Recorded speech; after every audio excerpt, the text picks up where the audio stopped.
The 15-Point Plan is part of the Win Make Give podcast network.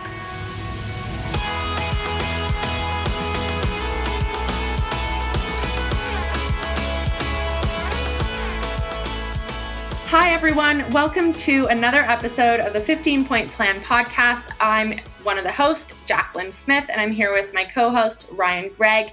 And we are so excited to spend another episode with you. We try to keep these short and sweet so that you can listen to them on, the ride into work or on one of your shorter walks, because we know you're getting your steps in like a good little 15 planner does.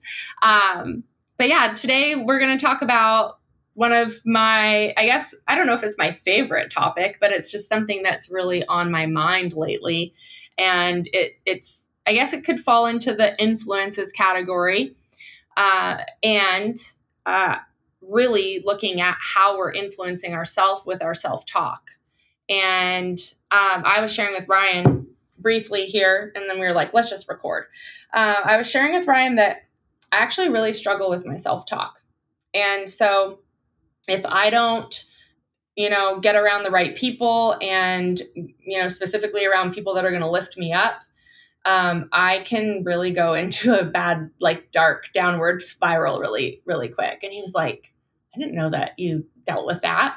And so I do. I if you work with me, you probably know that, because I'm pretty transparent about how I've actually always kind of struggled with my mindset, and it's something that I have to really work at. And I still have to work at it every day. Yeah, and you mentioned that, Jacqueline, and I was just caught off guard because you seem like the type of person, like you got a lot of good things going on. And I think we look at people like you or look at successful business people and we think like, oh, their life is so perfect. Like their life is so perfect. They could never get depressed or never get in this downward spiral. Did it all start when you stubbed your little toe? Because last episode you told our listeners how you kicked your coffee table, like you got super mad at your coffee table. No, I didn't kick it. I just stubbed it. I really did. I just got up really fast, and I was anyway, I stubbed it, and it's just because everyone asked me to. Like, it's the toe next to my baby toe. Ooh, so like your ring toe. Yeah. Oh, but no, jokes aside, did that prompt part of the downward spiral? Did that have something to do with it? Not just from like the pain from that, but then like you said, you couldn't walk or you couldn't move like you wanted to. Did that have something to do with it? Did it start that? Well, I'm guessing because, we talked a few episodes ago about how everything, psychological is what is the quote, Ryan? Help me out. Is biological? Yeah, everything psychological is biological, meaning we get into our head because we're not acting right biologically.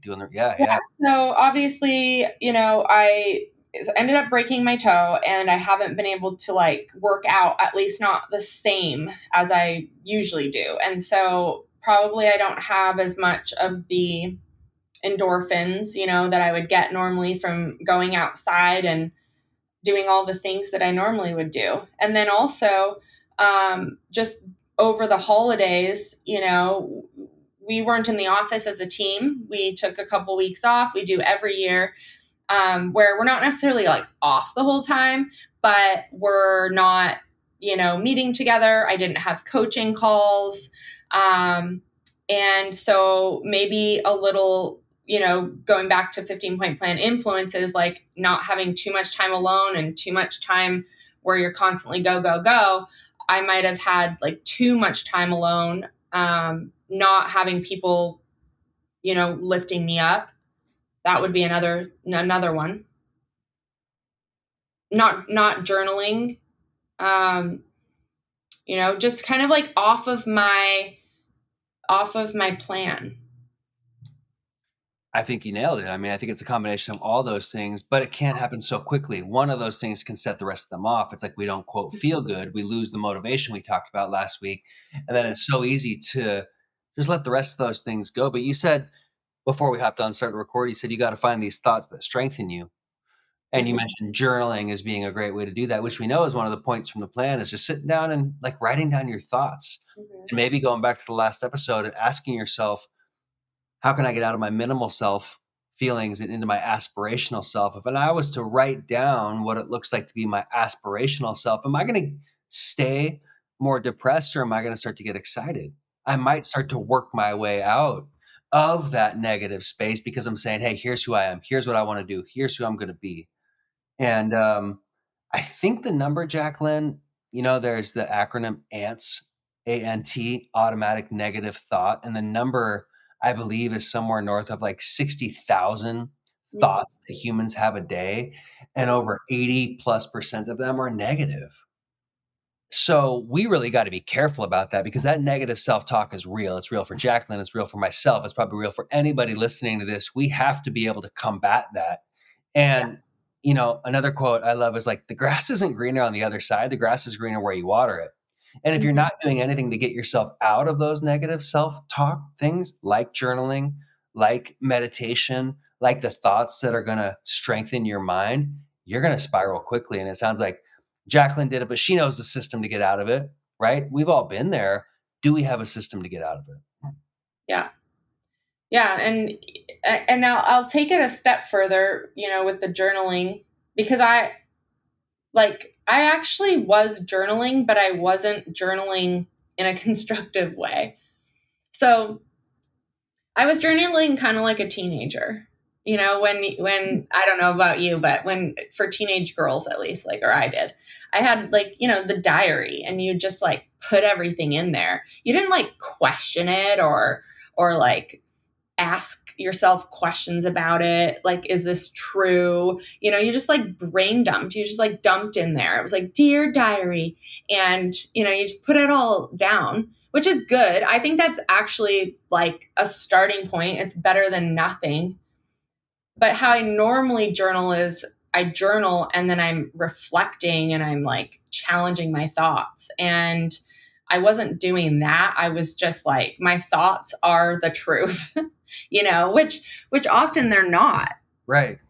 Especially if you're in a negative place, your thoughts are actually not reality most of the time. And it was I was focusing on all the things I don't have. I was focusing on me, really, selfishly, you kind of get selfish and you start just focusing on yourself, and you start, I think when you're focused on yourself and you're negative, you're just it's a recipe for disaster. Yeah, it's true. So are you still kind of down on yourself, or have you worked your way out of it? No, this week has been really good. I had a coaching call where I almost canceled the coaching call because I was feeling dumpy. And instead, that's what I pay them for, right? And so I just dumped on my coach. I was crying and I was ah! And then it was good because it was okay, let's look at the facts. The fact is that you haven't been able to do the things that you want to do. The fact is that you haven't been around people that lift you up. You've been in your head too much. You need to get around. And then it was crazy because that day, Ryan, it was Wednesday, and it was Brennan Burchard had a call with our company, and he said, your job is to get around high performing people. Do you remember that part? It was close to the beginning. Yep. And that's what I was missing, was I needed to get around some high performing people that think big, that can just pour into me. And so I've spent this week doing that. And I just went to an awesome event at our Keller Williams brokerage today. And it was a virtual event with John Maxwell and some other great speakers. One of them was Valerie Burton, and she did a great piece on Rules of Resilience, which is her new book that she just released, that I'm excited to read. And she talked about how resilience is a skill, not a trait. And it's true. It's we all get knocked down, but how we handle it and the self-talk and all that, it's either going to lift us out of it or it's going to perpetuate it. And I was perpetuating it, but I'm on the way out now, I'm happy to say. Well, it's again, you've got the tools to be able to do that, and you made the right move where a lot of people are going to say, you know what, I don't feel good, I shouldn't have my coaching call. Rather, knowing when I have my coaching call as my pivotal, my moment, and then finding the other tools. Yeah, like oftentimes when you are feeling bad, it's actually it's kind of sad because you don't want to do the all the things that will actually make you better. Like I know like our agents, I know some of them when they are having a bad day, they don't come into the office. Mm-hmm. Which sometimes, yeah, sometimes you should stay home, right? Like you're not going to come in and like poop on everyone. But like sometimes, like just go to the office or, those days that you're feeling really tired and you don't go to the gym and do your workout. Well, Yeah, that workout probably would have been the thing that would like re energize you. that's You right. don't feel like reading or journaling because you're feeling too emotional and you're going to like open the floodgates. That's kind of how I was feeling. So then it's like just like building up inside of you. And it's like if you actually just like did something to release all of that pent up emotion, then you would feel better. So it's like we don't do the exact things that will make us feel better. Yeah, that's it. And I like how you said, or your coach maybe said, like, resilience is a skill, not a trait. To me, it's incredibly skillful to say, hey, I feel terrible. I feel emotional. I feel whatever negative feelings we have. But Mm-hmm. then to find somebody like, I could probably do this with you. You could do this with me. Yeah. To where I could call you and say, hey, Jacqueline, like, do you mind if I just like cry for 2 minutes so that I Mm-hmm. can move on? Yeah. I think setting a time limit, because look, we're all going to have emotions. We're all going to get sad. We're going to get mad. We're going to get hurt. We're going to get all these things. It's going to happen. Mm-hmm. And we know that if we choose to stay in that, that is a choice. The skill is knowing, dang it, I'm pissed off. Dang it, I'm mad. And now I've gotten it out. And now can I move forward? Yeah. Like, can I stop freaking pitying myself and move forward? Like, okay, I was sad, but what good is it going to do to stay sad for 3 weeks? Yeah. It's true. And I mean, sometimes like we don't do that. Like we don't call the person or we don't do the coaching call or we don't go to the office, whatever, because we don't actually want to hear, maybe the tough love that we actually also need. Like my coach was empathetic and everything, but also said, you're making this like you're so focused on yourself. Like this is like what you're doing is bigger than you. Yeah. And Yeah. so like let's like recalibrate here and think about what is at stake. Like, are you focusing on yourself or on the people that you want to help and impact?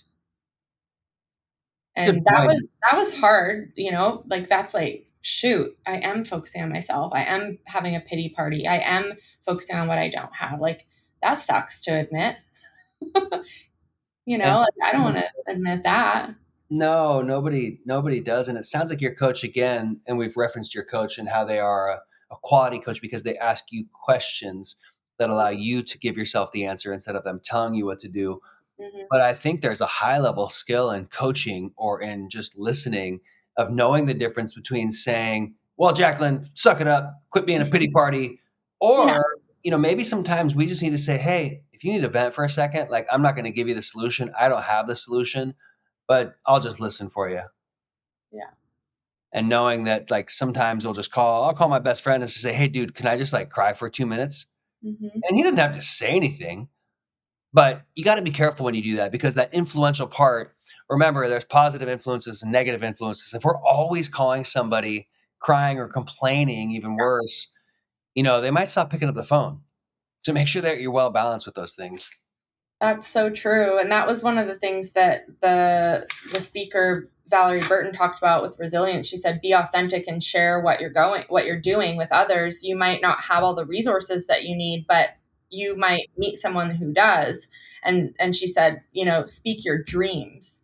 And when she said like be authentic and share what you're doing, I was like, "Oh, but we can't go around like dumping on people all the time." But if you're actually focused on your dreams and sharing those, people will introduce you to different resources and introduce you to people that you need to know and things like that. And I think that's one of the ways that we can get out of our funk is like switching it from focusing on our problem to focusing on our dreams and actually speaking our dreams. Like, we spend far too much time in our minds thinking about everything that's wrong. Like you said, like the percentage of thoughts that are automatically negative, it's huge. And then we spend so much time typically in friendship circles and, when we're talking to people, like we can get too focused on problems, and we don't speak our dreams out loud as much as we speak our problems out loud.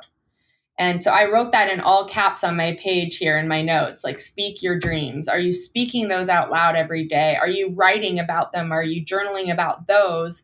Or are you just always focusing on speaking your problems and journaling about your problems, like Dear Diary?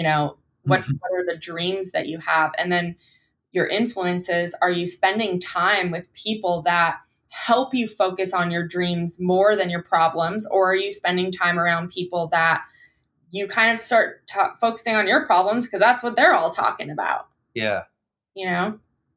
It's so true. And you got to ask yourself, like, who do I want to be around? Do I want to be around people that are talking about high level dreams and what they want to do and how they're going to do it and actually doing it? Or do I want to be around people that are just not?